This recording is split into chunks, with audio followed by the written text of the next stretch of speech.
The Primest presents why both the Dubai Creek and Jeddah Tower failed. Oil has made Dubai one of the richest states or emirates in the world. The city is the wealthy trading hub for the Gulf and Africa. Even though Dubai has little oil, black gold has made the city rich. In less than 50 years, its robust economy has made Dubai an affluent state admired around the world. The whole UAE's economy has always remained dependent on revenues generated by selling oil. Because natural resources are depleting every passing day, UAE is trying to shift its oil-based economy to tourism. How is UAE and specifically Dubai doing that?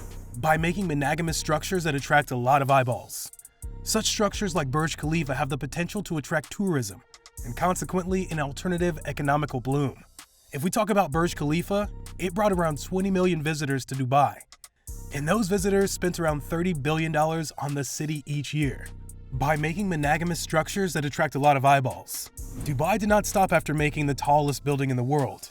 And somewhat similar in the case with the whole UAE, as they kept looking for opportunities that could potentially take the regime of building megastructures to a whole new level.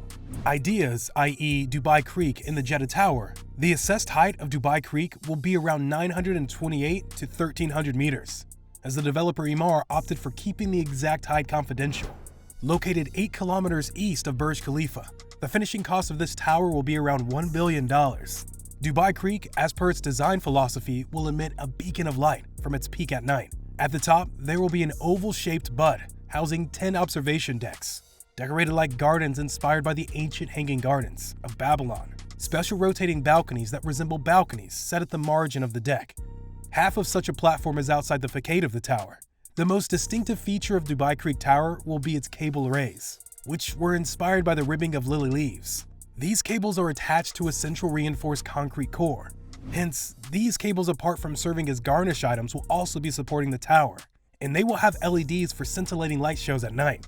Talking about the Jeddah Tower, the building situated in the city of Jeddah was presented to the masses as the tallest building of the future, and it is being funded by Prince Waleed bin Talal. The primary purpose in mind here is hosting commercial and residential projects, including homes, hotels, and offices for the masses. Along with other benefits, this project will be a game changer, and around 2 million new citizens will be able to dwell in it.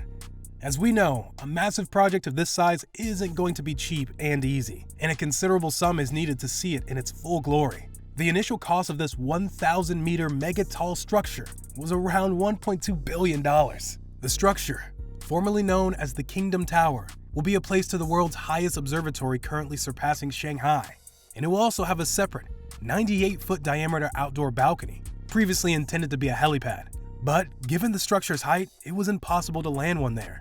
Building such ambitious projects requires a lot of skilled individuals, as well as economic and political backing. Stakeholders to complete both these towers have faced major setbacks. In the case of Jeddah Tower, both key personnel, Prince Waleed bin Talal and Bakr bin Laden, were arrested in 2017, courtesy of the Saudi Arabian purge. Both of them were arrested for corruption charges, but they got released after several months. Their release was subjected to an agreement in which the Saudi kingdom would be able to control most of their assets. At the beginning of this project, the construction processes were rather steady.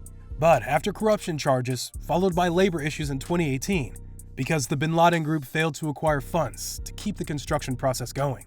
Currently, the tower stands still at 252 meters, with 60 floors, but ever since there has been no progress. In 2020, the developers posted a video in which they were promoting the tower, and the video also said Vision 2030, Kingdom of Saudi Arabia. So at the earliest this tower might complete is 2030, which is still about a decade away. Around the same time when the construction process in Jeddah Tower was halted, work also stopped at Dubai Creek Tower, when just its foundations had been completed, and the tower was only formally put on hold in 2020, as Dubai went into lockdown. As of December 7, 2020, the suspension of construction was declared indefinitely, until the government allows work to resume once the pandemic is under control. Fun fact, the foundations were laid way before the expected date. Recent years have also seen Dubai's property market waver, and ongoing fallout from the 2008 global financial crisis, and a drop in the price of oil has left the city with an oversupply of homes and offices. The added impact of the pandemic and the subsequent global economic downturn may ultimately prove too much for the tower to proceed.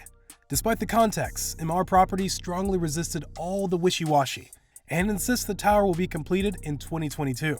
This might sound a bit ambitious, but it could be possible, as the tower is relatively simple to construct, until the plans for Dubai Creek Tower sit waiting, ready in case any city challenges Dubai for the title of the world's tallest structure. So guys, that was all why both the Dubai Creek and Jeddah Tower failed. How do you guys feel about the fate of these projects? Give us your opinions in the comment section down below. Also, if you like this video, give us a thumbs up and consider subscribing to the channel. We'll catch you guys in the next one. Until then, peace.